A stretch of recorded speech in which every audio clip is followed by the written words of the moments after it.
VDC, welcome. We are back with season two. Wait, hello? Wait, what is that? Oh,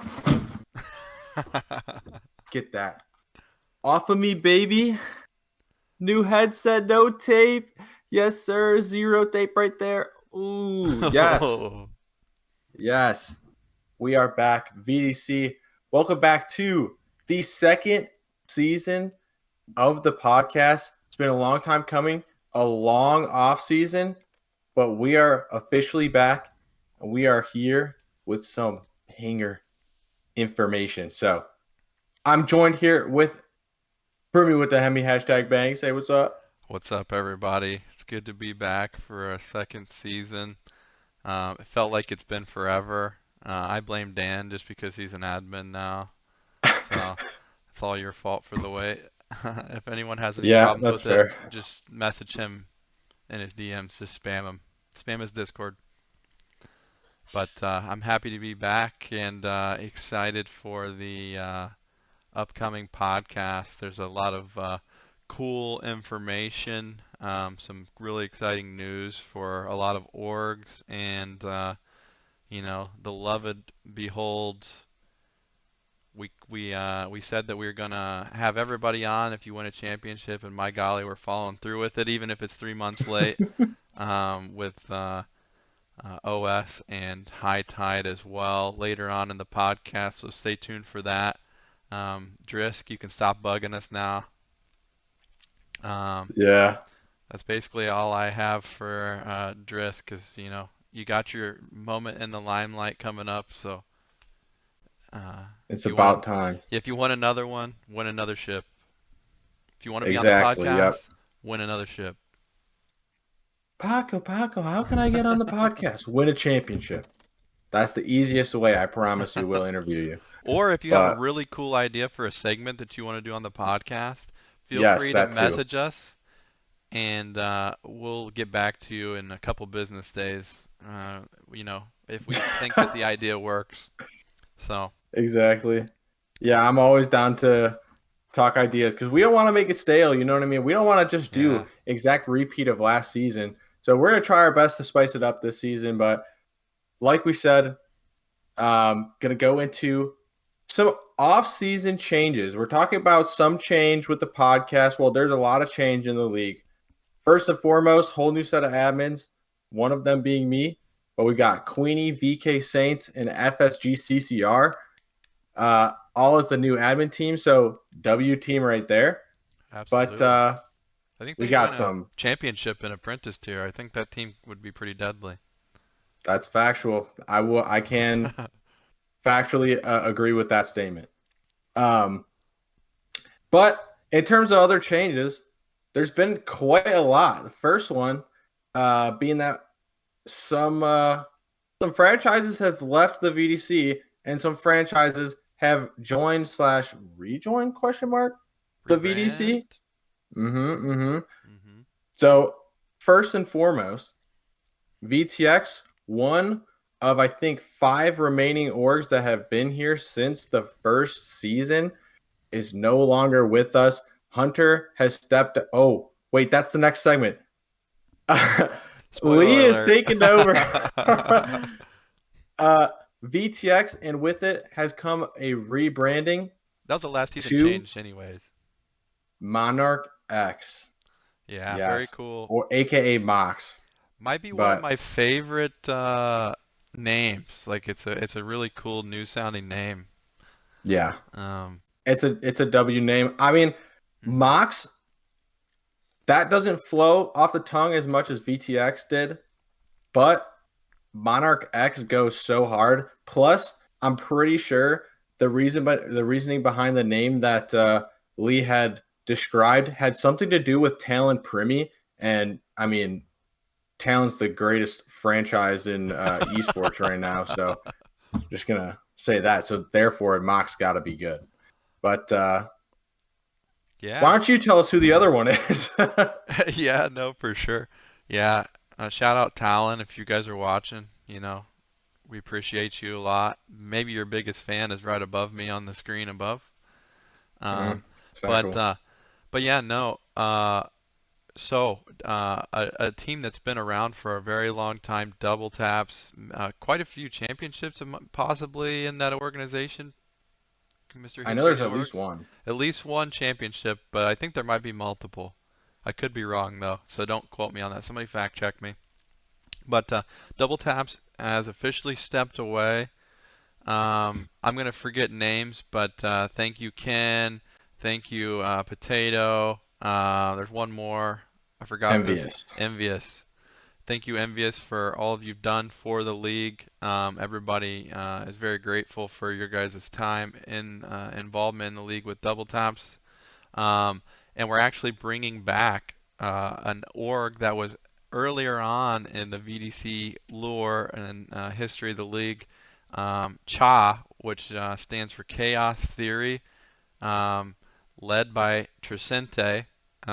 So very cool to see Trisente back in the driver's seat, and it's good to see Chaos Theory back. That was before both of our times in the league, but Hmm. um, still cool nonetheless. And just absolutely banger logos. I mean, from both of those new It is a rebrand. crazy logo. Yeah, so I mean, and we'll get to that later in the podcast. So you guys will get to check out those new logos. And there's actually another one that you guys probably won't expect coming up for a rebrand. So stay tuned for that here momentarily. But kind of Yeah. rolling into talking about Cha, some really exciting AGM and GM changes that have happened throughout the league. I think there's approximately 20-ish, Changes? 20 new people that have been I elected think into that's AGM. pretty reasonable. Yeah. I think so. I could be totally wrong. Let's see here. Yeah, right around 20 it looks like. So starting with Cha, obviously, as I kind of mentioned earlier, Trisente has stepped into that role. Um, and also with Trisente in a new org comes new leadership. And so they have elected to bring in Terrakid and Eclipse. So congratulations to those two great people, and I'm sure that Cha will have a lot of success under their leadership. Um, just a footnote, we are only mentioning the people that are new in leadership in orgs. We Oh, know that there's a yes, bunch of yes. long-standing people out there. I know you guys are all going to get pissed off that we'll mention Spence at some point in this, but there was a drastic change involving Spence.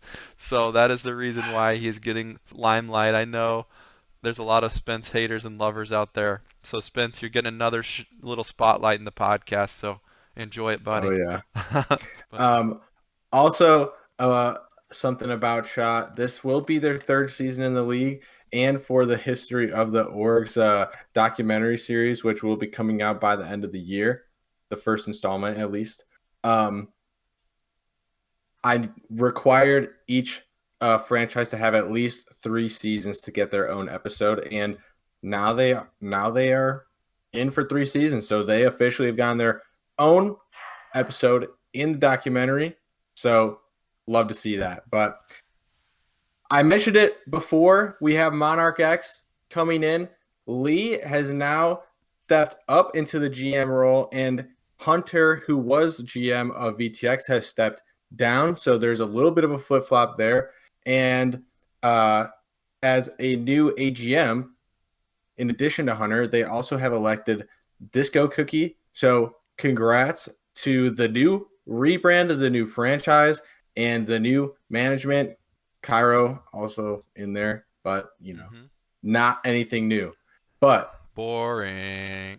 I'm just kidding. another one of those flip flops of GM AGM stuff is like Jordo said, we have Spence stepping down from GM of OS, changing to AGM. Woots has stepped up to that GM position, and new AGM for that franchise is Miss All Sunday, who I believe was on the podcast. So hmm nice to see some podcast community members on the franchise management teams now. But they also won last season, so hmm clearly they're doing something right. I mean, they got Andy J also on numbers now, so love to see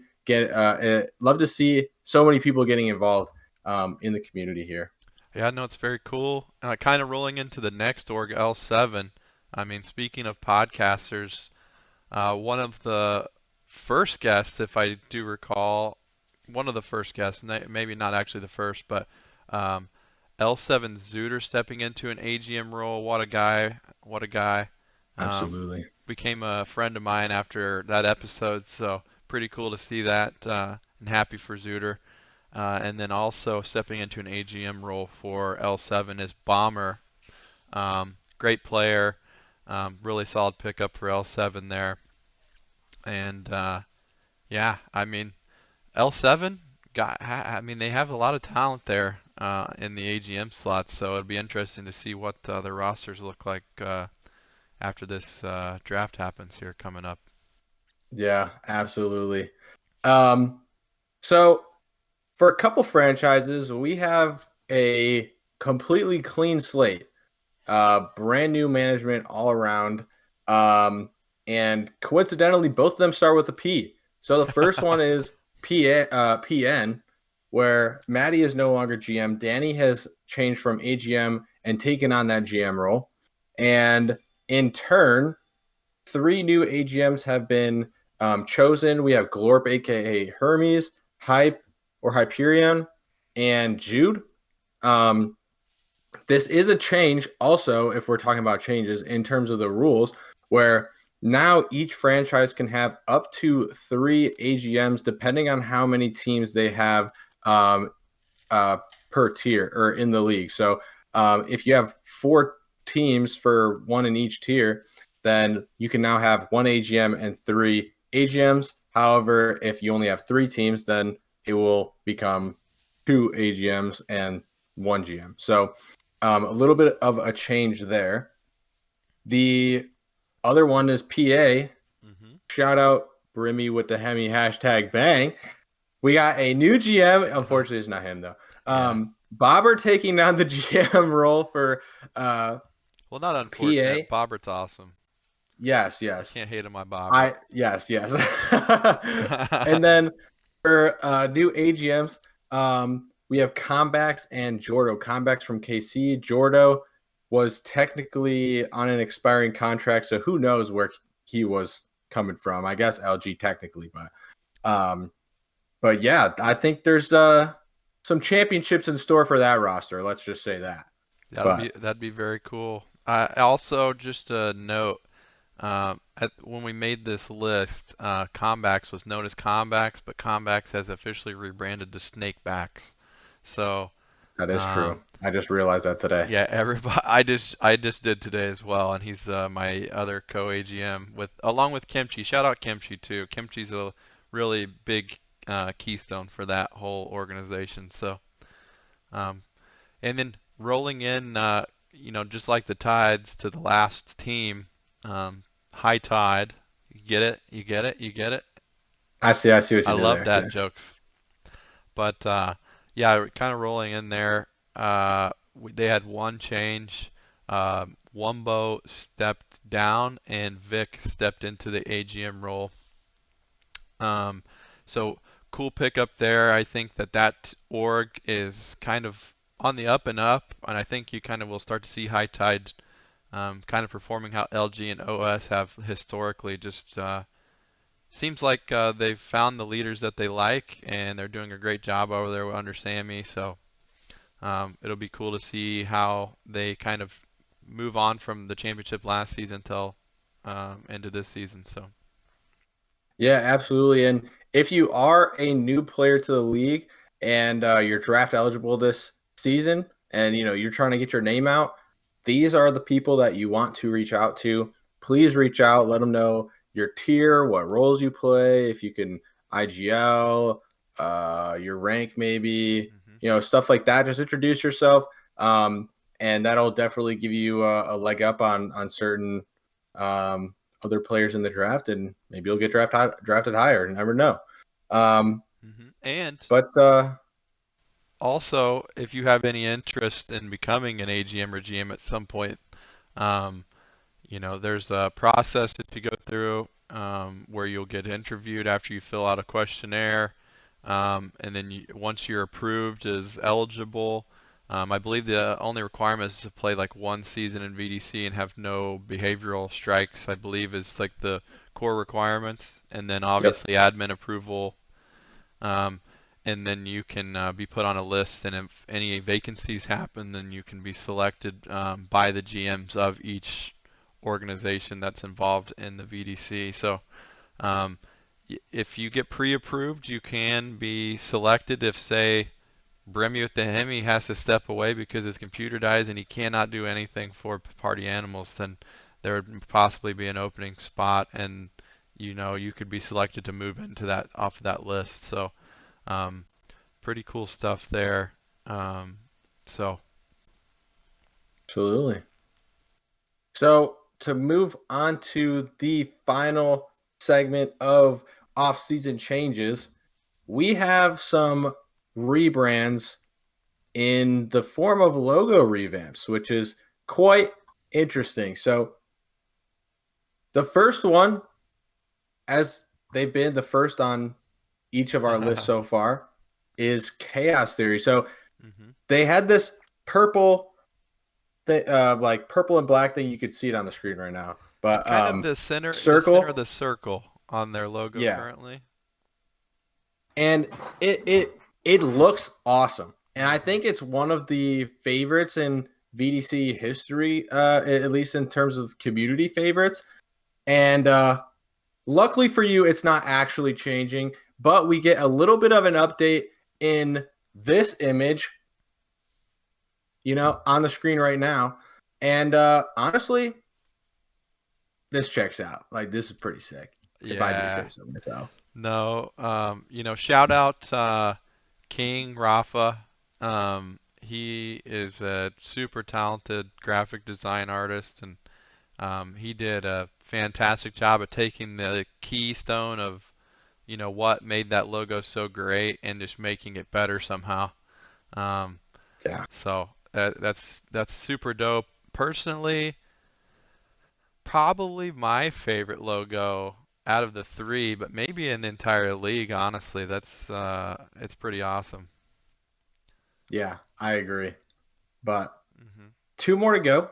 hmm I'll let you choose which one you want. I'll do the last one. We'll save the super secret one that we haven't mentioned yet. All right, all right. So Monarch X logo, hmm I believe was the original one was made in Microsoft Paint. If I am correct, IIRC. Um, and it is nice. I like the diamonds. It's hmm a nice touch, and obviously I like the colorway. But let's see what they changed it to. Bam! Oh my goodness. I hope I'm looking Whoa. in the right direction because that'd be really weird. I think you did. Um, but the new Monarch X logo is so sick. I actually love it. Lee did an insane job on this hmm logo. Um, it's super simple, but it just works. Like the pink on the white, and hmm especially with a black background. I don't know if you would do like a black text white background, but I love it. If I'm being honest, it's so cool. Yeah. I think I can definitely see like when I think like monarch, I think like butterfly, and I can Ah, see yeah, like the yeah, kind of like wing kind of like look coming out of the logo, which is pretty cool.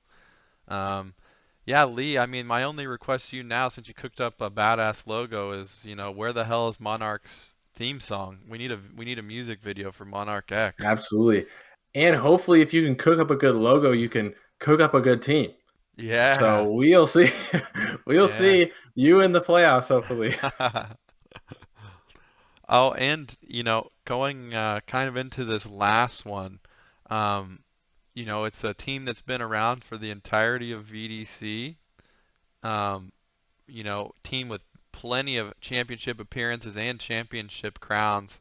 One of the, I'd say, big three orgs in the league is going for a new logo. It's a simplistic logo, um, and I think it looks really clean, and I think it does pretty good justice. So, KC with the rebrand, it is over this way. Check it out. What do you think, Dan? I honestly love it. Again, simple. but super clean. The blue and white matches really well, or Mm-hmm. meshes, I should say. Um, but I mean, the staple of both the K and the C, it was in the original logo. It was in the following logo. It's in this one. I think that Mm-hmm. was probably the main thing. And you still got that little kingdom part with the crown. I like it. Mm-hmm. Yeah, everybody's favorite coffee brand is here to stay. Um, so fear no more, everyone. But yeah, I'm excited to see it. I don't even know if it's unveiled yet, to be honest with you. I I think hope so because it's gonna be unveiled on Friday. yeah. Well, but yeah, no. If not, sorry, Nico, we did it. So I got admin approval. Just look above me. But but yeah, no. Very cool logos. Maybe we'll have to shoot him a DM before this gets released and say, Yeah, hey, switch your probably. logos. Um, but yeah, very cool logos from all three of them. I think that they all look really awesome. And I'm excited to see what Chaos Theory and Monarch can do now that they're kind of starting a new path and can start to build a new culture. So I'm looking forward to seeing how competitive that they are out of the gate. So um, that will wrap things up for this first part of the podcast. Oh, wait, never mind. You thought we were done? You already know we got to Yeah. do some tier lists here. Um, Oh shoot. yeah, Okay. yeah. So, with that being said, Paco, kind of explain what we're doing here, and then take off with this first one here. Yeah. So as always, we try to incorporate every single tier in each of the podcast episodes, just so that everybody has a reason to watch. But we're gonna be listing off some players that we think have stood out in combine so far. By the time this comes out, there will only be one more combine left in the first half of combine. So there's still 2 weeks left of combine. So please Mm-hmm. keep playing combines. Yep. Um, but we might as well start it off with prospect. Mm-hmm. And the first player I want to highlight that I think has really stood out so far, and I've heard some rumors that I mean, I guess it's not really a rumor, but some people may think that this person should be promoted to, not Mythic. Oh my gosh, to Can you Apprentice. imagine? They're like, this prospect player is frying. Send him to Mythic. that would be crazy. But Razorline has 16 maps. Across 16 maps, has averaged a 278 ACS and a 1.11 KD. Pretty solid, if I do say so myself. Yeah. As a new player to the league, I would not be surprised if this player ends up being a top 3 pick, if not top 2, if not top 1. Really has stood out to me so far. Mm-hmm. The second player to stand out to me is Hushu hashtag Talon. I really hope you're talking about the franchise or like the org from APAC. Love it. I might have some bias, but over 9 maps has averaging 258 ACS, which is once again pretty stellar, and a 1.07 KD. I mean, I've seen them post clips and highlights and clips a couple times. They got some nice aim, and it looks like they have some bonus right click pistols. You know what I mean? Some people just make it work, and Jordo's one of them, and I am not. Got a So 4K that's why today I with use a sheriff. got a 4K with all right clicks today. Of course.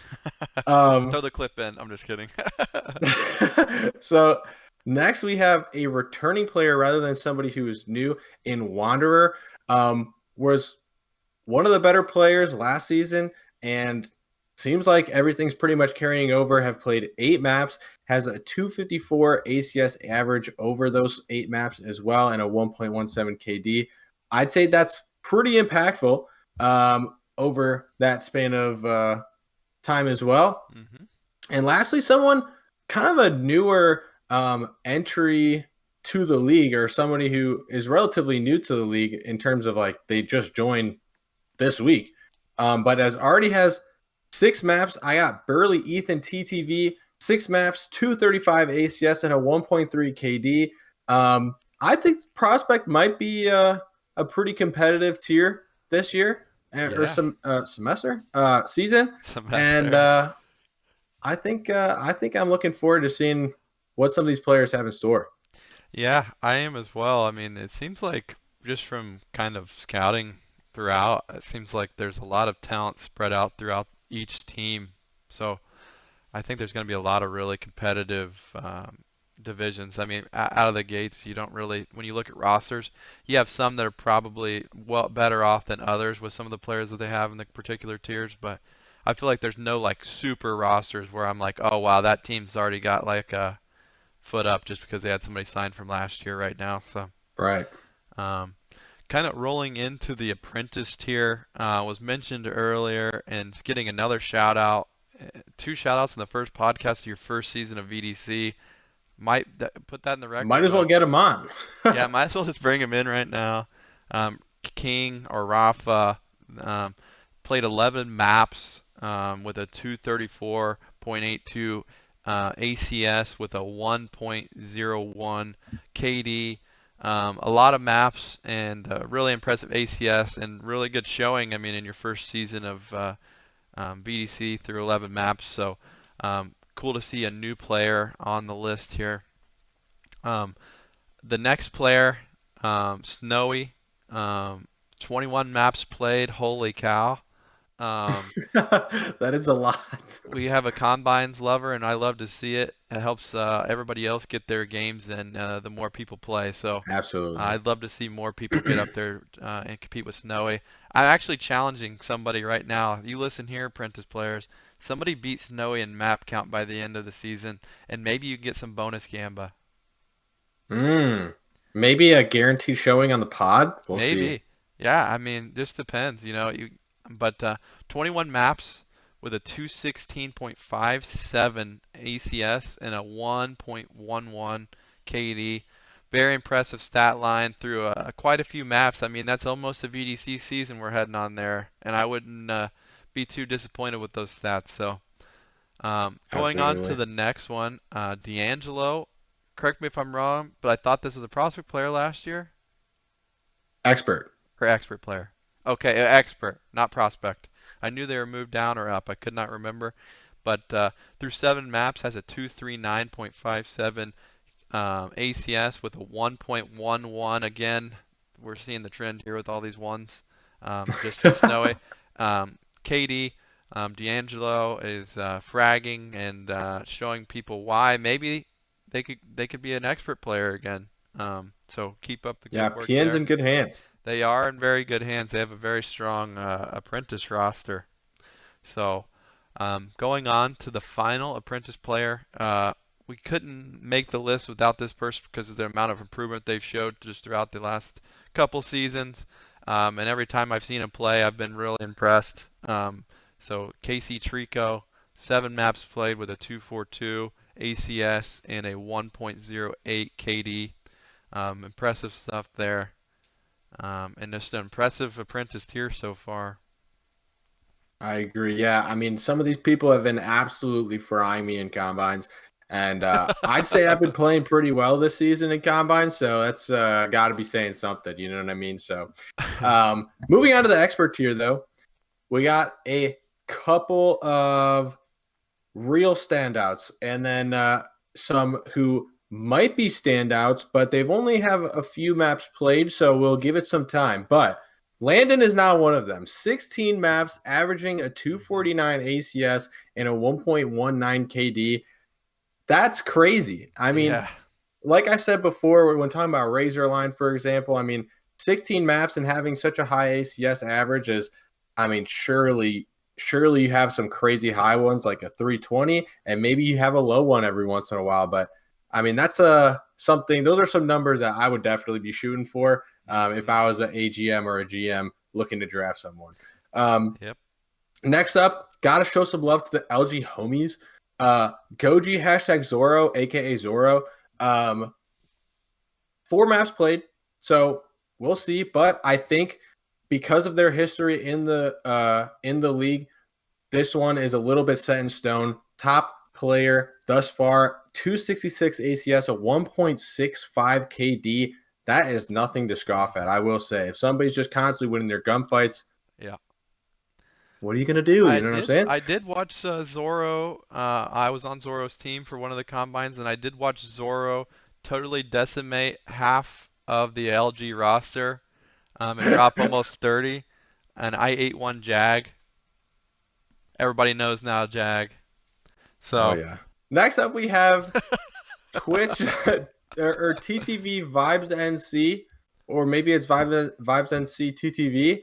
One of the newer players, I believe, was RFA last season, but now no. is coming back with a little bit of a vengeance. Only 4 maps played, but averaging a 244 ACS and a 1.33 KD. I remember seeing somebody in Gen Chat, finally Fry, I believe, or Free, whatever it is.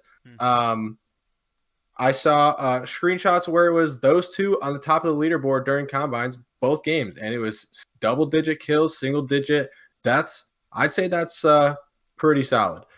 Lastly, gotta show some love to Legend X. 2 seasons ago was in Prospect. Last season was an Apprentice, was the tier leader, was in MVP talks, and also won.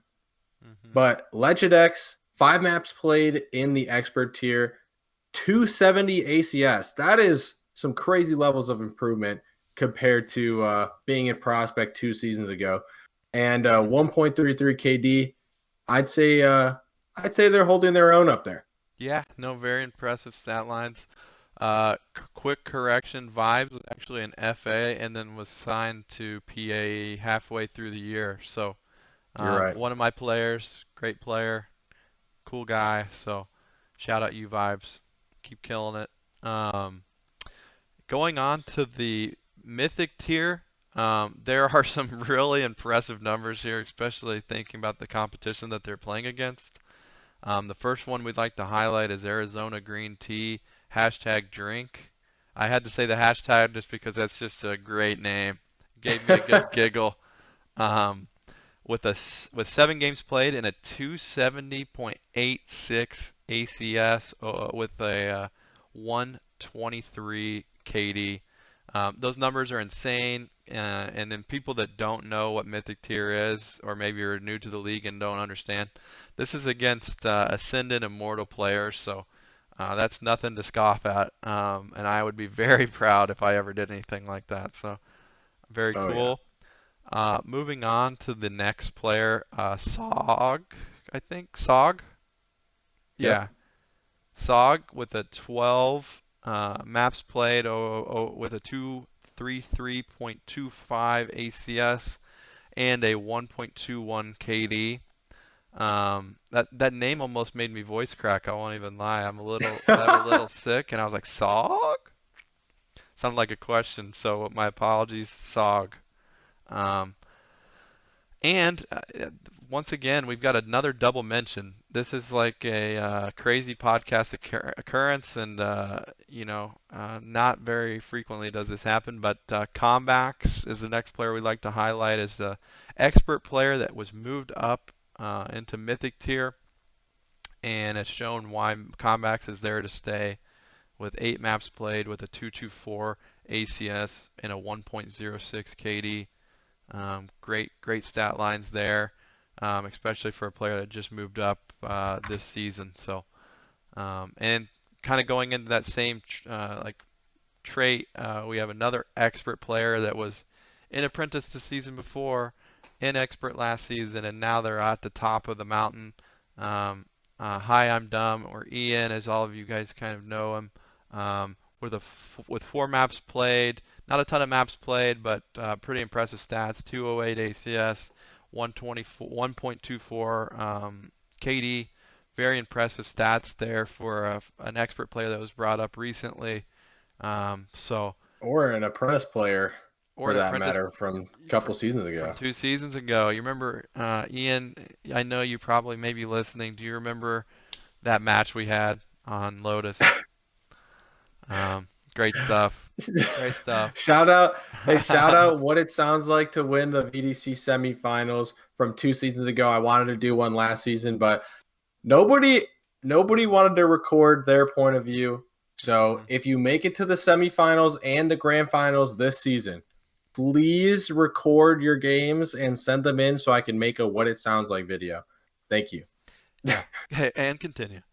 Um, but yeah, I mean, that kind of really wraps up our list. Congratulations to all the players we mentioned. I'm sure there's plenty of names that kind of went unnoticed, but we just kind of went through and picked the ones that we've played against and or watched or seen frying. So, obviously it's only 4 people, and like I said, there's plenty of people. We could probably put 10 people on the list that have really impressive stats in each tier. So. Um, maybe by the end of combines, you can challenge yourself to try to top these stats moving forward. So that really kind of wraps up the first segments of our podcast. We're going to kind of be moving into the grand finals champions interviews. Dan, who do we have in store here? Yep. First up, we have Drisk and Terror Kid from OS. So, and then we have Jabub and Wumbo from High Tide after that. So, gonna make a quick cut here, and we will see you in the next segment.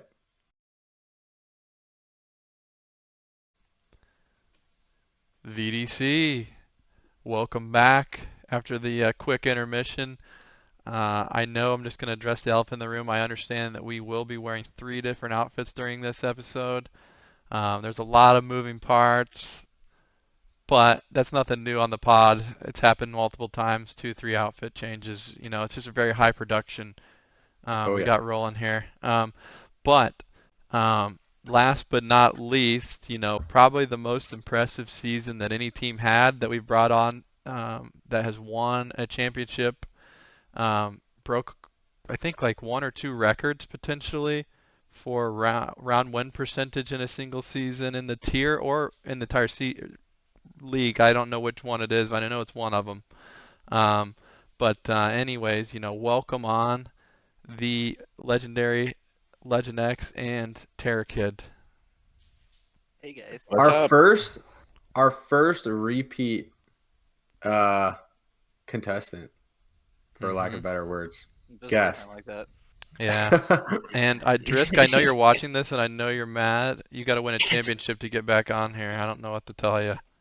Yeah, So, this is a PSA. If you sleep through the interview and we're already running late on on the time that we're trying to get it out, you're booted. Being yeah, we'll replaced. Somebody find. else is replacing you. Yeah, and unfortunately for us, Legend X was arguably just as good of a player for OS throughout the entire season. Tarek nodding his head a little bit, but really impressive stats. So, we replaced the MVP. Unfortunately, we don't get to talk to him, but it was on his own accord. He went out on his own shield here. So, hope your sleep was well tonight, Drisk. So, but kind of rolling into the questions we've got here for you guys today. Both of you guys were new pickups. I guess technically Legend X was on Prospect, moved up, I was to a new tier with a lot of expectations. I know you were one of the players that not this last season now, but season, what was it, season 5? Mhm. Yeah, season 5, I remember hearing about you in Prospect and how good of a player you were. You were one of the diamond players of Prospect.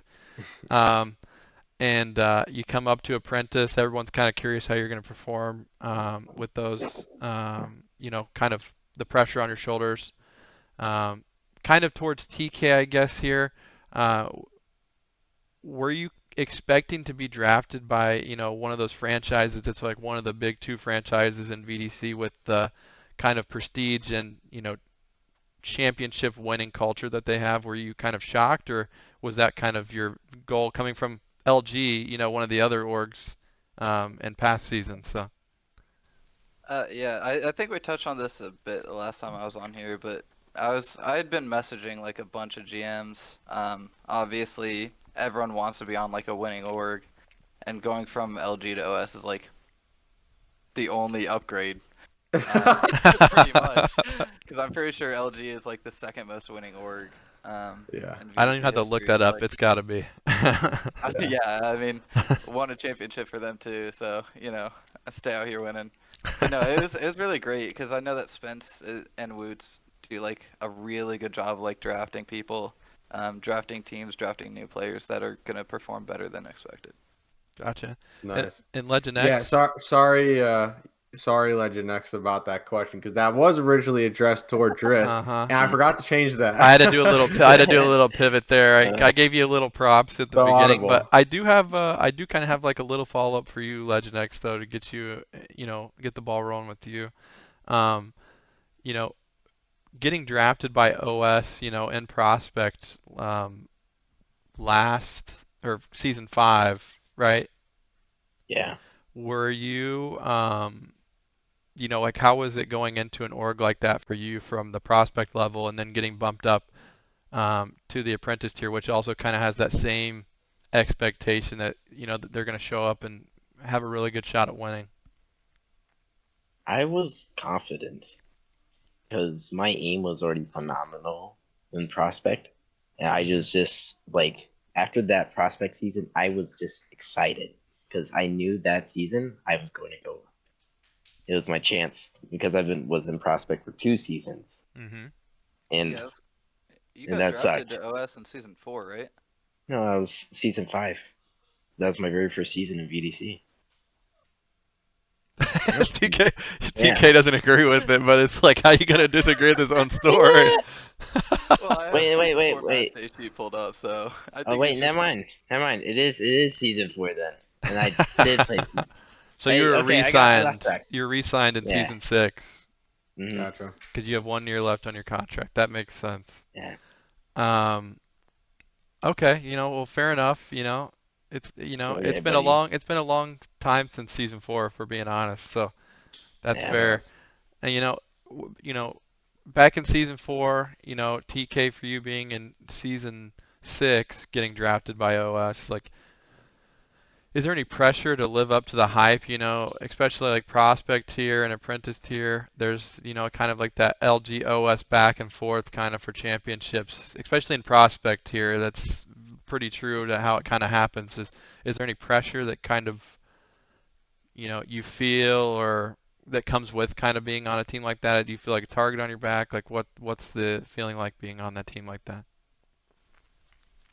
Um, for me, there was a little bit of pressure, because Spence had been on the Apprentice roster for X too many seasons, and I was like the replacement, so to speak, for him. So like there was a little bit to like live up to that, but also I knew I was gonna be fine, so like I wasn't really too worried about it. Gotcha. Legend X, how was it from your perspective? Um, from my perspective, yeah, Spence has been in Apprentice way too long. Also, first of all, he should have moved up like a couple seasons ago. But Spence is just Spence, and I feel like TK took a really good role in leading our team because our team was very diverse. Like, how do I put this? Like, we didn't like communicate us together, even if we're all off one game. Because Randy would get like go crazy one game, or Driscoll go crazy one game, and then the other one would be moping or tilting. At least one of us would be tilting. Maybe me, majority of time. But still, TK did great in guiding our team to victory. Nice. No, very cool. So TK, as a repeat guest on the pod, because you were a number 1 overall pick, you were drafted number 1 overall, and after spending an entire season on the bench, no less. So, what kind of expectations were set for you as someone who, you know, was gone for a season, came back as the number 1 overall pick, and, again, was there any extra added pressure to live up to any expectations on that franchise? Yeah, so there weren't really any external sources that were applying pressure or anything. It was kind of just expectations I set for myself. Um, Going into it, I knew that not only did we have a good roster, but I know we were going to make playoffs. I haven't missed a playoffs yet while being signed, and I wasn't going to start this season. Um, and like Me the more either. we played during the season, the more I realized like we have a real shot at winning this season. Um, and well, you see how that turned out. Right. So really just like trying to make myself worth it because I know that Spence like kind of went out on a limb. Like I was a known variable, but at the same time, like trading up for the #1 overall pick and taking me, there is that like added I gotta live up to his expectations. But, Mhm. like he didn't really pressure me to do anything, and so I kind of just played my game, and the rest is history. Nice. Mm-hmm. So Legend X. So you were considered a top 3 player last season. I mean, stats talk for themselves, right? I mean, you were top by kills, correct? Yes. Yes. So, um, I will say though, I feel like a lot of people did sleep on you at the start of the season, being that you did just move up from prospect. So, did that become kind of a chip on your shoulder going into this season? Like, okay, you know, I'm a little bit slept on. It's time to show everybody that prospect player is not to be scoffed at. So I didn't have that chip on my shoulder. I was just coming into Apprentice with full confidence and know I was gonna sweep the floor with everyone. No offense to everyone, I love y'all. And I Don't need to bring out the clips from our OS match. Yeah, y'all didn't have that many. I did against Legend X. He did. Well, I think there's just one quote I learned. It's swing or be swung. You just have to have good aim in Apprentice. Literally, like I I do have a brain, but when I come to gaming, right, it turns off. There's no brain, and I just play brain dead. But I do this in the comms and all that. I think I was super confident in my team. If I died like That's early, fair. that they'll still Yeah. win the game. I was just being a pain in the ass for my team. No, that But is awesome. I enjoyed it. I was confident. I Confidence is like the key. swinger be swung mentality, I will say. Yeah. Mhm. That is probably something that a lot of people can learn from. But so speaking of being a top 3 player though, so you were voted runner up MVP of the tier, and the winner was Drisk, who is also on your roster. So what is it like for you, TK, playing with 2 MVP caliber players, and Legend X? What is it like for you to be playing alongside of another MVP caliber player?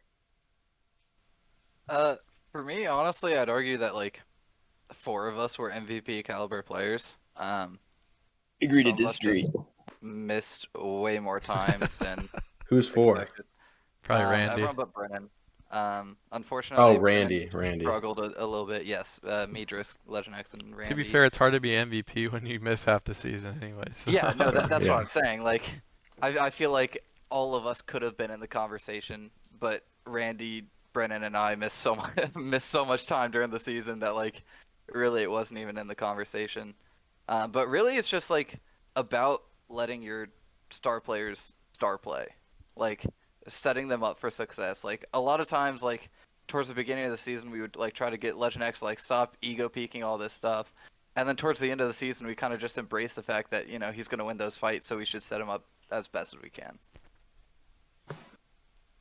No, I'd agree with And Legend that. X? From our point of view, it's how it felt. Yeah. Yeah. so so yeah, the go on to that TK, like you just have to be confident in every swing. I knew I was gonna win every fight. That's what I told myself. But for me playing with another how was it called? MVP. MVP, right? Sorry, brain isn't working. I feel like me and Drisk have two exact opposite play styles. Drisk plays off his util and plays like patience. I am impatient. As people, as everyone's seen in the season, like I feel like we're both great players. Drisk, there's a clip of Drisk yelling at me not to do it, like something dumb, which I knew it was dumb, but I did it anyways, and I died. But I feel like I was like, my playstyle is to swing, and we gotta do go, go, go. Yeah. But yeah. So I feel it was fun playing Drisk, though. I Would you enjoyed her. say? Oh, sorry. Oh no, continue. Would you say that having Drisk like on your team how like enabled you to do some of the, you know, maybe crazy, maybe just pretty standard like swings that you or like, you know, plays that you wanted to do because you knew that, you know, he was the opposite and would just like hold it down? Or I was confident that he will be able to get my trade, and I was confident that, like, even if we're playing, that he still trusted me to like some sort of degree, and I was able to play off him extremely well. He like set me up for great fights, good distractions, like for me to flank or me to get a timing on a player. He's a really good player. No, nice. I would agree with that. You know, kind of, you know, as much as it hurts me to do this, but you know, kind of continuing on with like glazing TK. It's like a TK glaze episode. Sponsored by Krispy Kreme donuts. Um, just kidding. We're not sponsored by Krispy Kreme, but that'd be sick. That would be sick. Socials work on that. Um, you know, he, you know, is widely known, kind of going into last season as like a top IGL in the tier. VTX Invitational, wins the VTX Invitational of the year. He's drafted #1 overall. Everyone's talking about how good his IGLing is then. Goes into combines, kind of continuing the conversation. Um, you know, Legend X, how, like, what do you think TK brings to the table that puts him kind of on that S tier IGL compared to the rest? Like, you know, what separates TK from the rest of the pack? I feel like what separates TK from the rest of the pack is he's more like, some IGLs can't, like, how do I say it? Let's say if I was on another team, right? Another IGL, and they couldn't like keep me under control or make me understand the play, right? Because me dumb when I play Valorant. TK was able to like use basically all our play styles to make our plans work. You know what I mean? He used everyone's strengths. You know what I mean? He made a really good plan of taking site. A really good plan, but it requires everyone as a team to do it. And I feel like some IGLs just don't say the full plan. They'll be like, "Oh, we're gonna hard rush A, blah blah, take site, and boom, right?" But TK will be like, "Oh, I'm gonna flash here." Like he says it, like before the round even begins. He's gonna smoke. Jet's gonna dash to here, take back site, and then we're gonna push in. 3 push in. We're gonna have 1 late lurk. But he was able to like call the round before it even started. If we won that round, we won that round. Yeah, no, I mean that checks out a lot. I mean, I feel like going against TK, you know, I feel like there's a lot of especially on LG because there was like a struggle where we didn't have like a true IGL player, and you could definitely tell that like TK was on another level compared to like, no offense Dan, um, like to Dan I'm or taken. like or Eon at the time. I think Eon's improved his IGLing ability quite a bit since last season just from playing Valorant so much, but I think you could definitely just feel that you weren't going to win the game by, you know, outsmarting TK. You just had to try to shoot him, and my golly, I tried my best, but I was like 1v5ing half the time on like the map 1, I think, Well, of the first part Yeah. of the season. But it was tough. Like mhm. the way that I see it is the thing that I struggled with when I was IGLing was if I had an idea, I could not communicate it efficiently enough to like during pre-round. Like there's only 30 seconds and I just would fumble on my words. I stutter sometimes. Like there was just so if I was trying to call a specific piece of Utah on the map, like okay, I want to flash here, blah blah blah. The round has already started by the time like the play is over, and not everybody knows what they're doing. So maybe some players are already taking like A control or like. I'm sorry, I'm just thinking of Lotus for example. I don't know why. That's just what was in my head. Yeah, the 13-1 really stuck Yeah, with you. it got me. So, Hey, I got mine. so yeah, so that was like one thing that I always struggled with, and from what it sounds like, TK was not in that boat where it's like, all right, this is what I want, and then the round starts, and then everybody knows what they're doing. Mhm. Yeah, and to be fair too, like this is, keep in mind Dan's first time IGLing was really kind of in the VDC. So I think you probably, if you worked at it, you probably could become like a decent IGL, like once you kind of figure out like your weaknesses and whatnot. Yeah, But it also comes with too, you got a brand new player on the roster that's new to comp Valorant, and you had two prospect move ups, and then I'm just way the hell across the map, so you just don't really have to say much to me until I talk. But yeah, no, it was impressive what you did, TK. Did you know, kind of going back to earlier conversation about the MVP, you got Legend X that's up there. The list goes on with that roster that you guys had. Drisk obviously winning it. Having those two players like on your roster, we kind of already touched on it a little bit, but did it affect your calling at all? Legend X kind of hinted towards how you're able to kind of make the melting pot of all the play styles work together.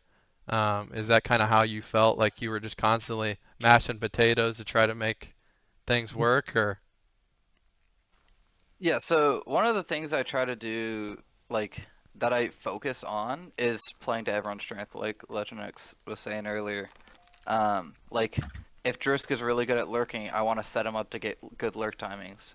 If Legend X is good at, just swinging this first angle and killing everyone except for dying to Royals op, like, just to be able to, like, give him that support. Um, and, like, setting Brennan up with the op on defense, because bro's the best opper in the tier. Sorry, Will. It's just true. But definitely like playing to everyone's strengths is something I really focus on, along with trying to be super adaptable. So if we have this plan in pre-round, and then things start going off the rails because of XYZ reasoning, being able to like change the plan mid-round and get everyone on board with it is, I'd argue, the most important aspect of being an IGL. Oh, very cool. It's always interesting to kind of get inside the minds of some of the, yeah. like the players that are talked about in the league. It's always really cool. So this year an expert, I can totally read you. I'm just kidding. You can try. He's gonna start doing? He's gonna just start IGLing like a normal person. Ever see that playbook? Just start playing That's like a funny. bot. Yeah, guys, I'm on IGL now. I You won't talked to know what I'm Terracut. doing if I don't know what I'm doing. See, Jordo knows what I would do here, so I'm gonna do something else. But actually, he thinks that he knows that I know that That's he knows. basically what I did So to I'm gonna MF do this playoffs. instead to counter him. No. Like Uh, Will was going off about it The in counter J of the chat the other counter. day. Like the fact that I just like knew that he was gonna try to counter my plays, so I countered his counter to the plays, and there's a whole lot of depth to it, of course, but like yeah. just being able to adapt to that.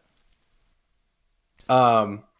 So in the grand finals, you face off against the reigning champions from season 5 in KC, who was led by Trico, Jam, and VK. Um. Was there anything in particular you guys did to prep for this matchup? Did you guys just like go in it thinking like, yeah, we're the goats, let's just win? I thought that podcast. I don't know about everyone else. TK like during finals, TK would be IGLing like the plan, and I was just on my phone texting people. I'm pretty sure I remember the finals really clearly. I was relaxed. I was I was chilling. That's I the way don't you know gotta about be. TK and everyone else. So yeah, so actually Jam wasn't there in finals.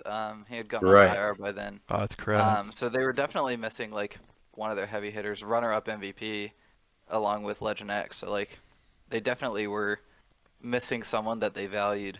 But going into like playoff matches especially, I do a lot of prep work on like figuring out their patterns. Are they gonna do this quickly? Are they gonna do that quickly? But a lot of KC was just winning gunfights. They had a lot of good aimers. They had VK and Trico who can both IGL to some extent, so they always have a plan. And just being able to adapt to that plan, because I trusted my teammates to be better shooters. I'm not a shooter. I knew my teammates were better shooters Yeah, than they we can were. all tell. So just enabling them to be able to win those gunfights was really all I was really focusing on in finals. Nice. So facing off such a tough opponent, right? What was kind of like your guys' mentality go? I guess Legend X already answered it and super relaxed, like I'm just gonna swing him. But what was the mentality going into the matchup? And were you like pretty confident you would win? Like also, Legend X answered that one already. Yeah, so Legend X Casey always has was the script. Casey was one of like the two teams that we had a negative record against in the regular season, but both times we played them, I wasn't there. So it was like slightly an unknown for me what they were like, how exactly they were gonna play since I hadn't played them yet this season. But I had like seen VK streams. Like I know how those players play, and so like I was pretty confident that we would win. Like we had already broken like the uh, map win percent record for Apprentice um, already. So like I knew that we were like the best team in the tier. It was just a matter of can we make that a transition to this final match. Makes sense.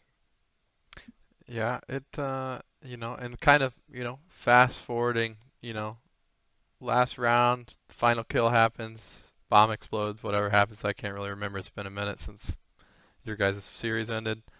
Once you won, can you kind of describe how you guys both individually felt and like what the vibe of the team was? I mean, I know there are some former champions already on the team, so maybe it's just like a Tom Brady quote where what's the best trophy you've ever won? The next one?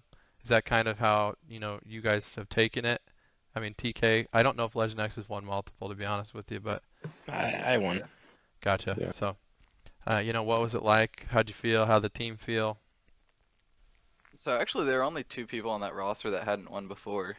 Me, Legend X, and Randy had all won one before. And I know that Brennan had gotten to finals before, so I knew that all of us were like in the right mentality going into it. Going out of it, I was super relieved. I did not want to go to a map 5 because it was getting late and my aim was falling off. Even though I did match MVP that last map, like I knew if we went to another one, I was so cooked. And so it was super relieving to be able to close it out there. And I was just like so glad that we had won. Living up to all the hype, like making it worth that first round pick, first overall pick actually, and really just like proving to myself I really do have what it takes. Oh, very cool. Legend X. I I was happy that we won the trophy because the season before that, season 5, I had Brennan on my roster. We made it to finals. We lost championships. But the thing is, I literally promised him guaranteed that we will win season 5. In exchange, he bought me Elden Ring. So he bought me a video game because I was that confident. Until we lost season 5, which was a disappointment. And then I wanted to make him up for him this season. I'm happy that we won a championship, and I'm happy he got his trophy, and then I tried to gaslight him in playing another season this season. But he doesn't want to play. That's fair. Gotcha. Yeah, no. It's much different feeling being on the losing end of the stick versus the winning end of the stick. I've only unfortunately felt the other end of the teeter-totter, but having experienced both, it's like I don't want to feel like that again. Probably can be a driving factor for, those of you who have lost and are in a championship environment again. So, um, I do you guys have kind of, any remarks to, add to the conversation, any shout outs? You guys did win, so you guys are at full liberty to talk your shit. Just don't say anything too crazy. I'm not gonna. I feel And like we're all good. I feel like. Can I say something? Yeah, Go. Yeah. the floor is So yours. as like a individual player, like I feel like VDC is a fantastic community. And as the people, like more people, new people come in, old people, you get rivalries, and you get like I don't know. So I got injured. So I just during a soccer season. So I decided to play in a Valorant league, I guess, my first season. And I was low silver and all that. But my team like hyped me. And then the thing is with like having a team, I feel like that's your family for the season. Because you get to know new people, but they're like your team. As long as you're trying to get better as a player, you should never be cut. Because I don't care is if you're putting in the effort into trying to improve on yourself. Because my team didn't give up on me when I was like trash in season 4, and I improved. My headshot percentage went up. I think I made it to plat. Like went from hard stuck silver for 6 months to plat in 3 weeks. And it's having like that bonds as a team is just like I don't know, it just makes me hyped for the upcoming season and who's going to be my new teammates. Mm-hmm. And I'm excited for it. I don't know who's my new teammates this season. I'm looking forward to it. No, very cool. Yeah, and now Yeah. you're ascendant, so just another Was season. Ascendant. Well, you were, but you hit it at least, I myself am a gold Compliment, 3 man. player. It's not even plat chat anymore. It's diamond and gold 3 chat. Here, listen. After I hit Ascendant, I took a 2-week break and then I became washed. I honestly The breaks will hit you. okay. Yeah, the Mhm. breaks do hit you hard. It feels like Specifically it's a 2-week foreign break. language. really gets to you. Okay, That buddy. 2-week break I had in the It middle did of get to season. me, bro. It does get to you.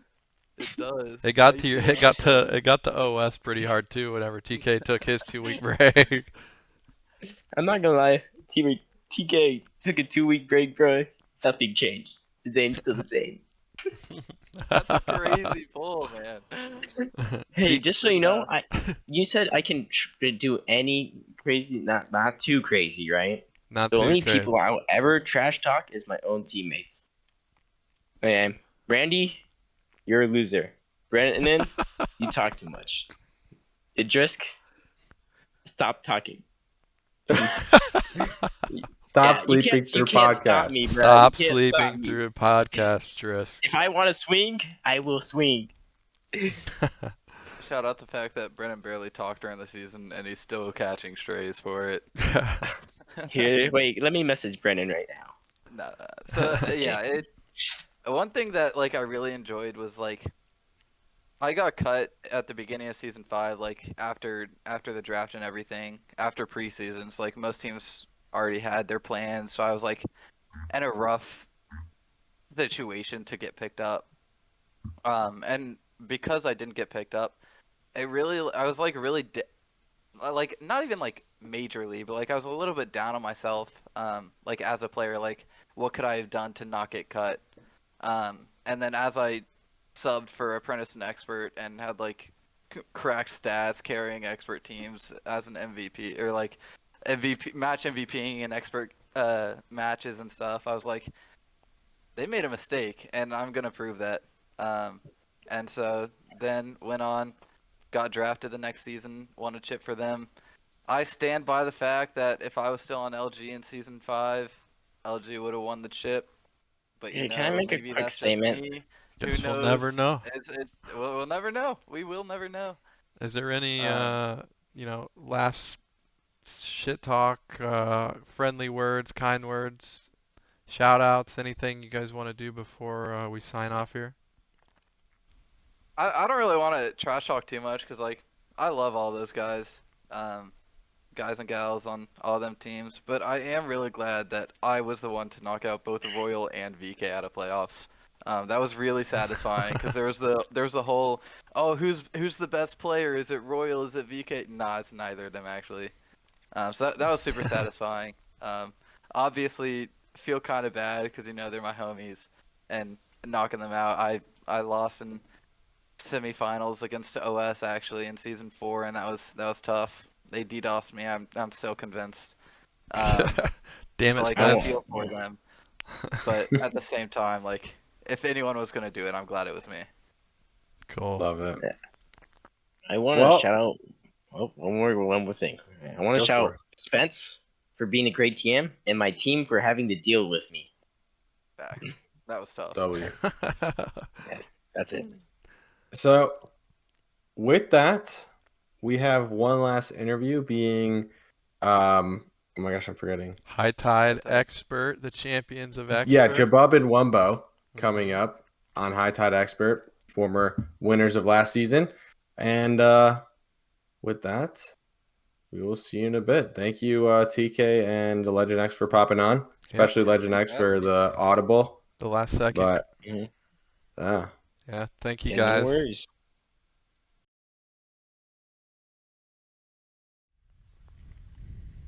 and we are back after the Apprentice interview with OS. I mean, we all saw that one coming. I mean, OS, it's an even season. OS wins it every season. It sucks. But now we have something that's a little bit different. Somewhat new franchise in the league, started in season 5, now in season 6, making some big waves. Oh, wink, wink. Wink, wink. In the scene, we have the championship, 2 players from the championship team, High Tide. We got Jaboob or Jabub and W for Wumbo with us here today. Say what's up, boys. What's going What's up? on? Thanks for having us. Absolute blast. I mean, little bit of some negative sentiment. You did beat LG, which is my current / former org. We'll see how the rest of off season plays out. Dun But, dun dun. but I'm happy to see a winner nonetheless, and to see you guys on the podcast. So welcome to the pod. But might as well jump right into some questions. So first one, right? Like I mentioned, season 5 was High Tide's first season in the league as a franchise, where they did win their first championship in the prospect tier. Now, one season later, you guys win an expert. Not many franchises really see much winning. Like, you look at L7, for example, 1 seed galore, lose first round of playoffs galore. But then you guys come out of nowhere, brand new franchise, already have 2 championships under your belt. What can you say about High Tide and maybe how it's managed, or, something that makes you guys tick that has led your guys' franchises to 2 championships and this much success so far? Jabub, you can go first. Okay. Well, last season was my first season in High Tide.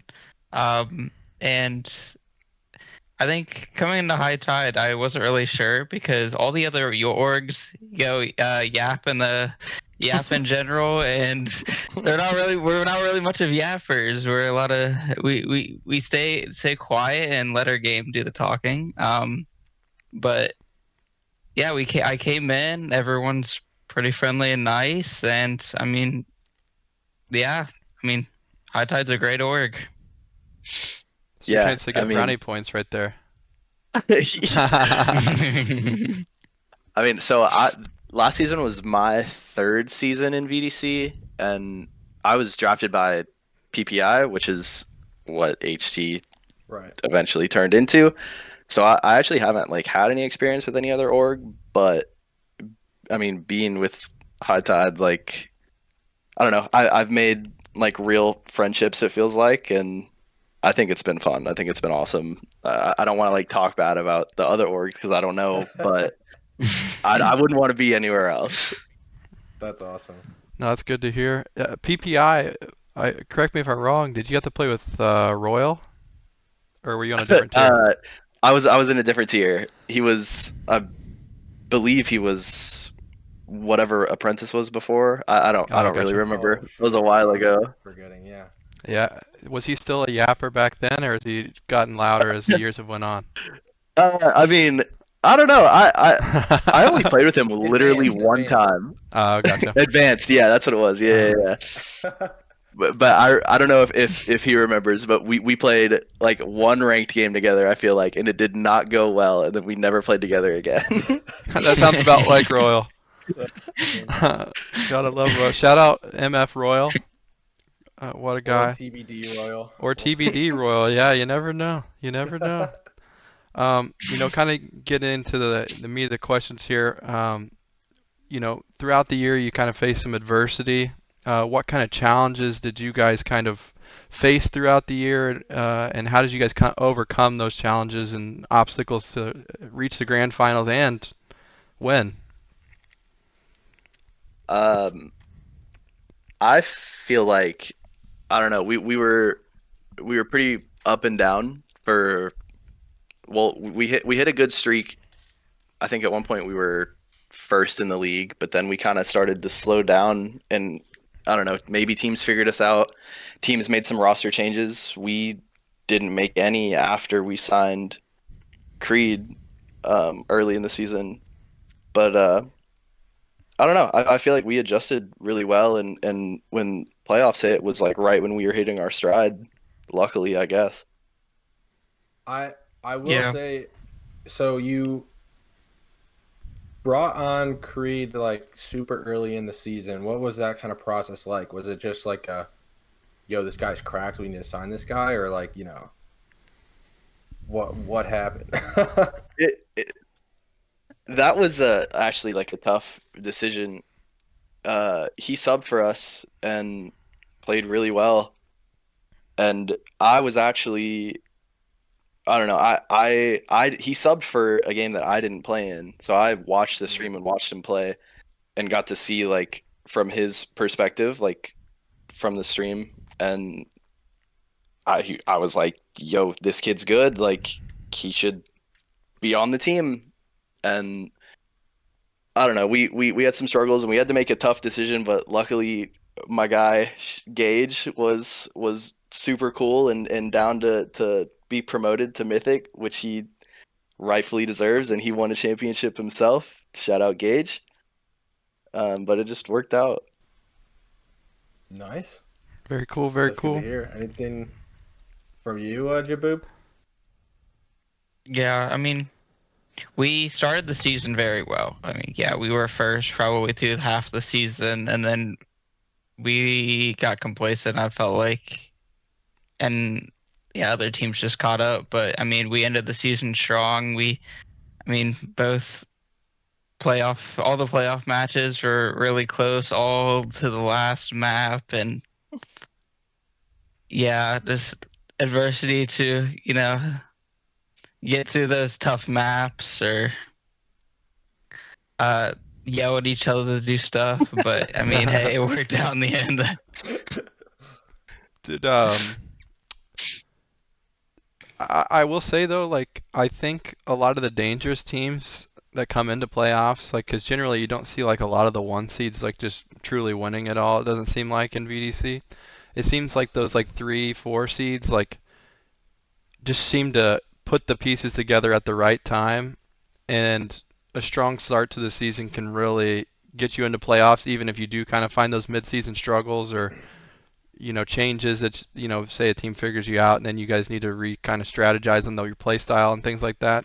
And it seems like those teams like are just really dangerous that no one wants to play coming into playoffs just because like you know, it's like a lot more pressure on the higher seed to take that lower seed out, and it just kind of amounts to, it seems like the lower seeds end up having their way with the upper hand. So very cool to see there. I think the prime examples like Party Animals and Apprentice tier, they were one of those teams that was on the bubble, and then all of a sudden they're making their charge to go to the um, maybe like a championship contender against OS, and OS was just having their way the entire season. So very cool to see there. I kind of got a follow-up question here. It's kind of just more towards Jabub, just because Wumbo, obviously, your role in High Tide, but you could feel free to put some input in here too as well. But Jabub, playing on a team that's compromised primarily of franchise management, do you think that that hinders your guys' team, or do you think it kind of is a big part of your guys' success due to their relationships? And do you think there was any effect from good or bad from that? It was overall pretty good because Sammy, Wumbo, and Solar were all played with each other. They were all like AGMs and GMs with each, so they knew each other. They knew how to play with each other. And then Creed and I, being our first year in the league, really helpful to have them. Especially them being like seasoned veterans, and then us being the rookies out here. It really helped for them, their play style, and what we should look for in other teams, other players they've played against. And I think it overall was just a positive experience having 3 AGM GMs on our team. Very cool. Wumbo, I kind of got like a little follow-up question for you. Obviously, there's a lot of synergy there with you guys being kind of like the core 3 of the team, right? Is there any circumstance that you guys could have foreseen throughout the year with like MMR issues or things like that where one of the AGM GMs would have been willing to set aside to put forth a better roster, or were you guys kind of dead set on that core 3 and then building with some really good talent that fit in the MMR around you?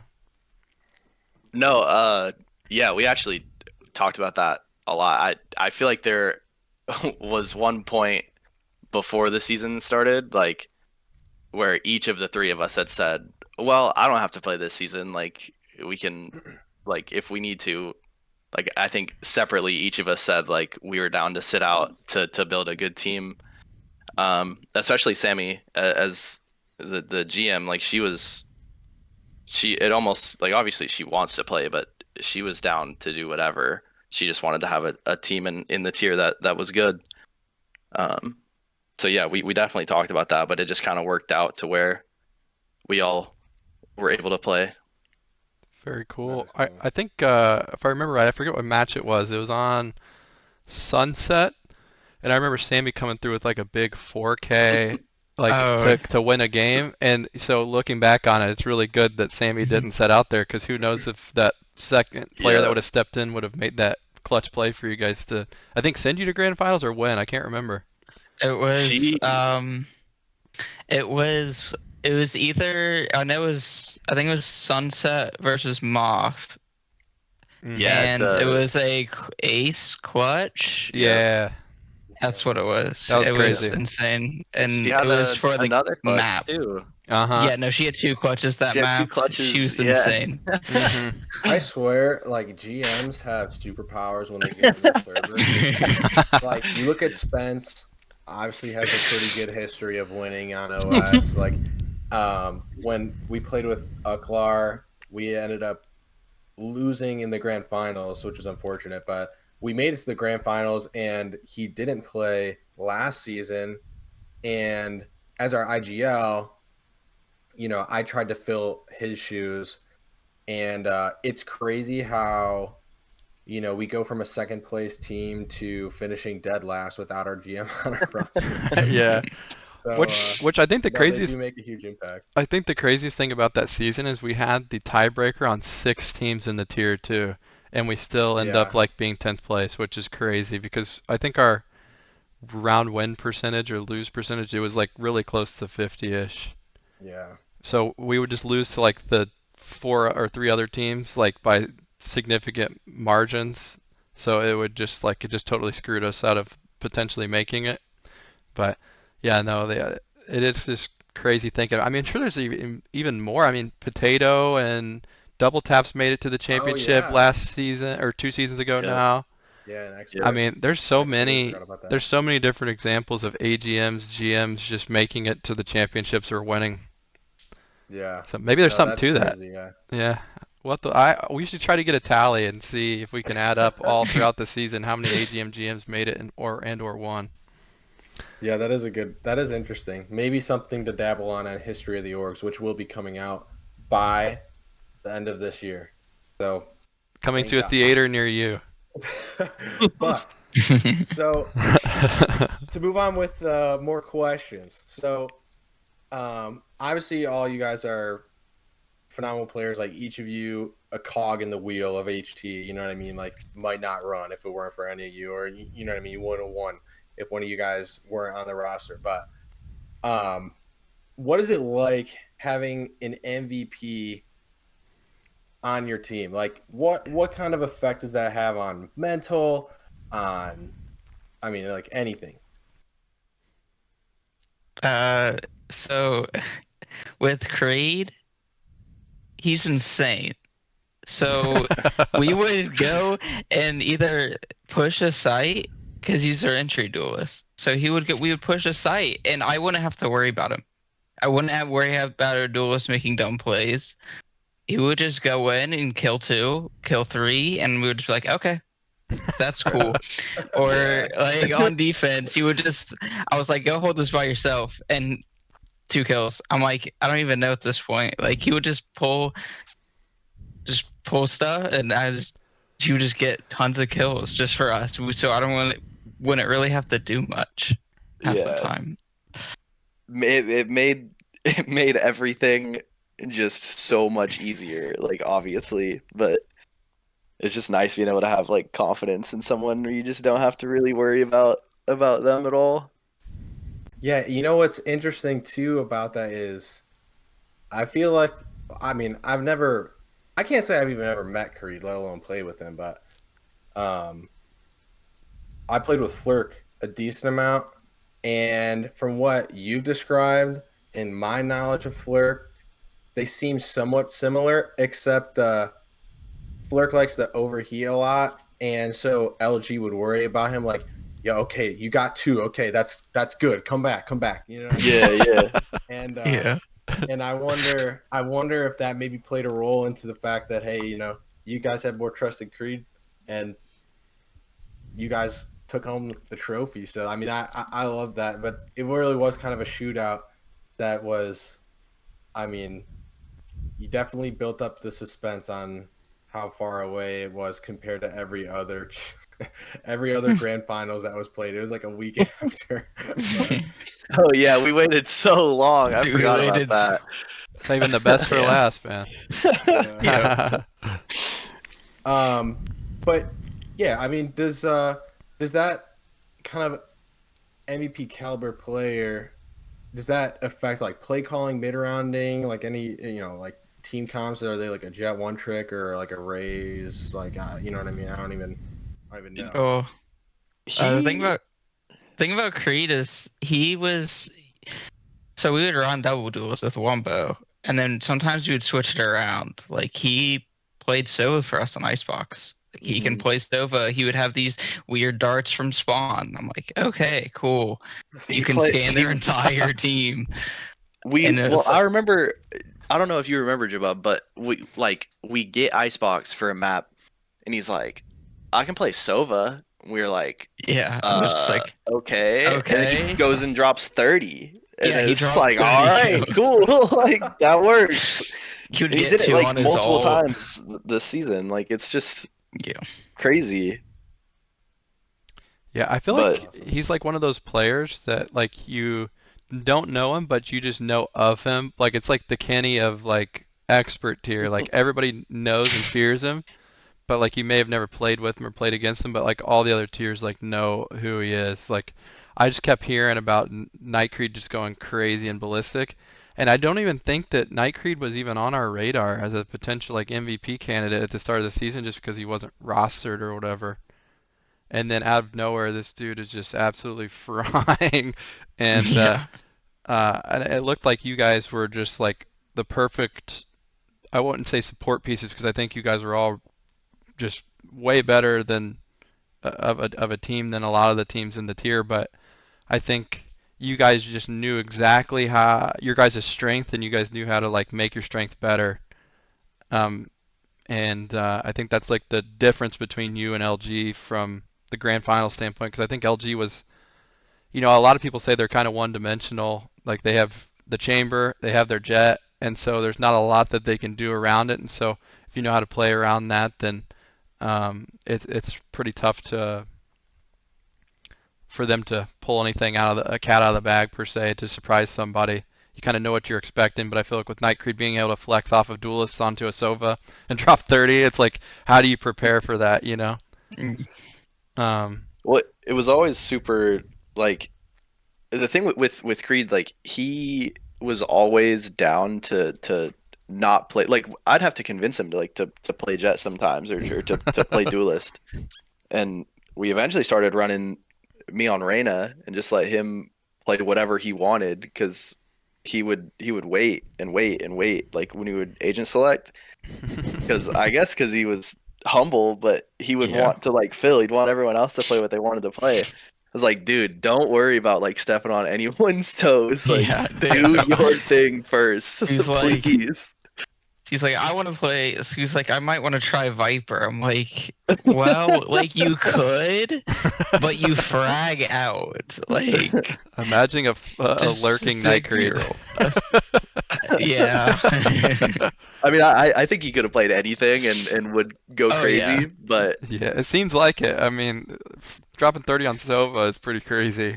I mean, because you got to throw all your util for your team and then go in and fight, which is the craziest part about 10 it. kills.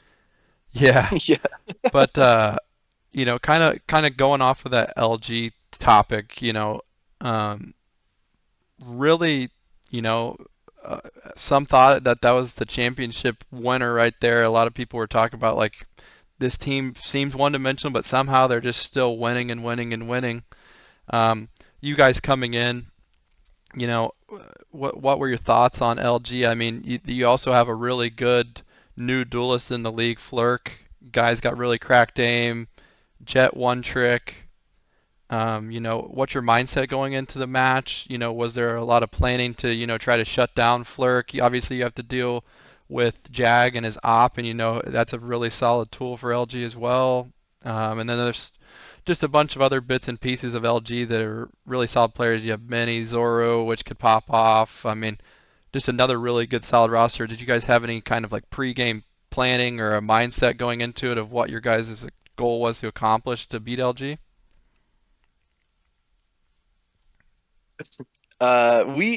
We did a little scouting for sure. Mhm. So I mean, it definitely helped like having so much time between like the semis and the grands. Because like I definitely nerded out a bit and watched some VODs and got some notes and um kind of talked to Jabub and then we kind of just I feel like we came in just pretty prepared, honestly. And who's the IGL for the team? Definitely Uh, Jabub. Gotcha. yeah. Wumbo was my second in command though, but I mean, we Jabub had. led us to I many was the main victories. AGL. Yeah. Let's go. Oh I yeah. mean, Awesome. yeah, for LG, I mean, during the regular season, we had a 3-1 series over them.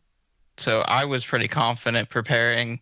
Yeah. We just had to watch out for some things like Jag's op. Like, it's just insane. And Flirt dropping a lot of kills. But I mean, and Right.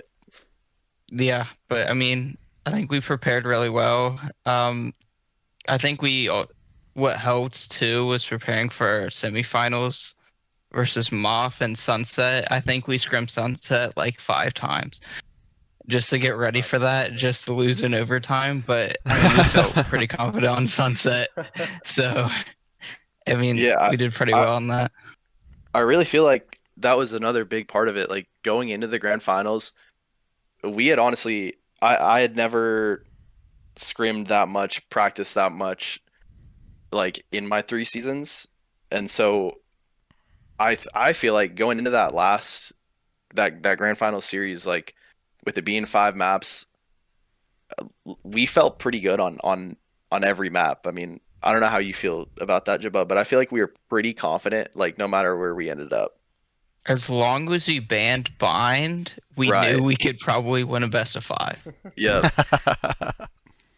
Because I mean, during the season, we swapped our favorite map. I think at least 5 times. Yeah, like every week. We like, had a map. We had 3 map days in a row where it was the same 2 maps, and it was like Ascent and I forget the other one. Was it Icebox? yeah, we did play Icebox a lot. We played Where Ascent so like every match day, it feels like. we played Ascent just so much. But I mean, we felt confident in that map. We were doing good on Icebox. I mean, there wasn't really a map that we were bad on other than Bind, and Sunset was questionable up until that semifinals when we prepared a lot. So, I mean, we kind of fleshed out most of our maps by the time grand finals happened, and we were just like, hey, we can win this best of 5. Yep. That's awesome. Yeah. Yeah, so I guess that kind of answers what my next question would have been, was if you did anything different during like playoffs compared to regular season. Obviously, you did hella prep for Sunset and obviously more for grand finals. But fast forward, you guys winning. Take me through what that was like. Like, you know, how did you feel individually as a team? You know what I mean? Like, you know, were shots going around? Like, you know, what was champagne bottles everywhere? I don't know. I had a couple of shots myself. I mean, we were, pretty happy. Yeah, I mean, The we vibes kind of were immaculate. I mean, okay, Yeah. halfway through that last map, we're playing so well that I think we were just pretty confident in that last map. So we were like, let's go. We can definitely do this. They were down.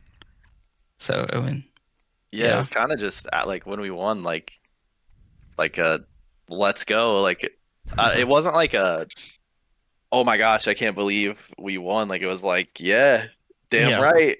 Like it was, I think, and then we kind of just like hung out for a sec, like in the voice call, and kind of like, well, mhm. let's run it back. Yeah. Jabub, what was your liquor of choice on the night? I think I had a shot of whiskey. I think. I respect that. Very nice. Mhm. I respect that. Yeah, I remember what it was like to lose grand finals, and I just remember final kill happens because I was the last one to die. I almost spray transferred 3 to take It it was to like crazy if it would have happened. I mean, I it wasn't like he was going to OT, but it would have yeah kept us alive. yeah he had like 25 HP left afterwards, and I just remember I just set my headset down pretty hard, and I just went and just laid in the floor and was like F word, F word, F I word. remember I was sitting in my chair like this, just like just fuck, dude. Because we just came off such a high because we were the 4 seed. We barely got in on the last day, and we had to beat a team like one time in the 2 maps to knock them out. And then somehow we just messed around and 2-0'd the 1 seed. But you know, it was L7, so we knew it was coming. It's just how was it going to happen? How are they going to lose the 1 seed? Shout out Curbs, my boy. Lucky 7 will be lucky at some point, I swear. You know, just. But yeah, no, it was. Yeah, it's surprising because of like when you join VDC, you're like, I'm just joining a video game league just to have some fun, you know, or whatever. And then you get close to the finals, and you're like, oh shit. And then you start to care a lot more than you realize. And then all of a sudden you're in the grand finals, and now you're feeling pressure, you're feeling some anxiety, you're looking forward to it, and then out of nowhere, it's like, damn, we just did this shit. I mean, I haven't had that feeling yet, but like I can only imagine just being on the other end of the teeter-totter how you guys would have felt. Yeah, you know, it was cool. Like, I don't know, like after playing this game religiously for however long the season was, like it was like a good feeling. Like everything paid off, and I don't know, just I feel like we all enjoyed playing with each other so much. Like that, like it was kind of bittersweet. Like at the end, because it was like, dang, like it's over now. Like, I don't get to play competitive matches with these guys every weekend. It's like, right? okay. Yeah. Mm-hmm. It's like, okay, this ended, we won, that's cool, but like, dang. We don't get to hang Yeah, out I gotta go back 4 to times a I week gotta go to anymore. work tomorrow, Yeah. and it's just like,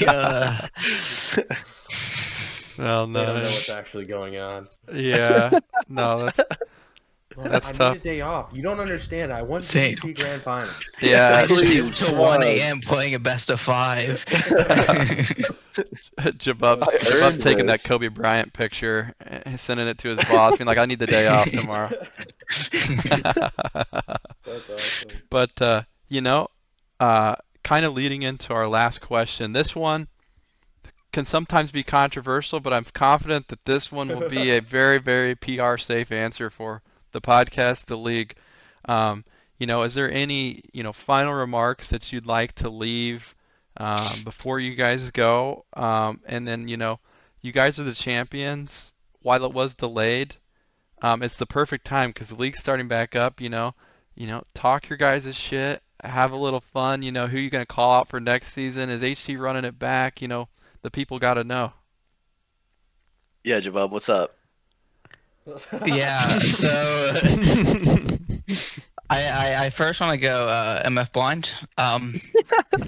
He put us on the tier list at the beginning of the year as like bottom 2, and after I beat him, I sent the picture to him, this in his DMs, just making sure in semis. If we lost to Moth, it would have been over. And I'm glad we beat them because I would have been pretty salty if we lost. But I mean, I'm glad we beat them. That's all I'm saying is sorry, Stampy, but we're just better.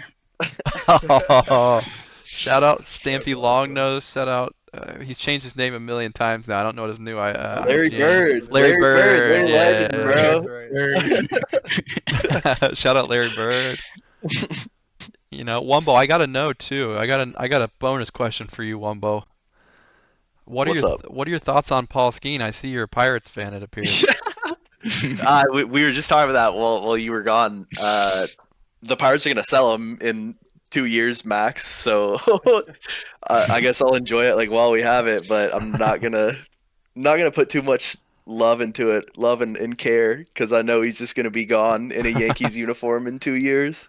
Yeah, I mean, I have a Paul Skeens jersey I actually just got for my birthday from my fiance, and it's sitting in the closet. And sick. ironically enough, I was actually almost gonna go put it on to wear for the podcast, and then I see a Pirates hat on this Pokemon, and I'm like, damn, that'd have been perfect. But That's no. sick. That's sick. Yeah, no, he's enjoy it while it lasts because he's gone. I promise you that. He's gonna be wearing Pirates are pinstripes too or an cheap. LA hat soon. Exactly. All Well, right. very cool. Yeah, that is all the questions that we have. And the last segment of the podcast before the outro. So, thank you so much for tuning in, and we'll see you guys in the outro. Thank you for coming, boys. Yeah, thank you guys. Thank you guys you. have been a pleasure. So, best of luck You this guys next season. are awesome. Thank you. Let's go.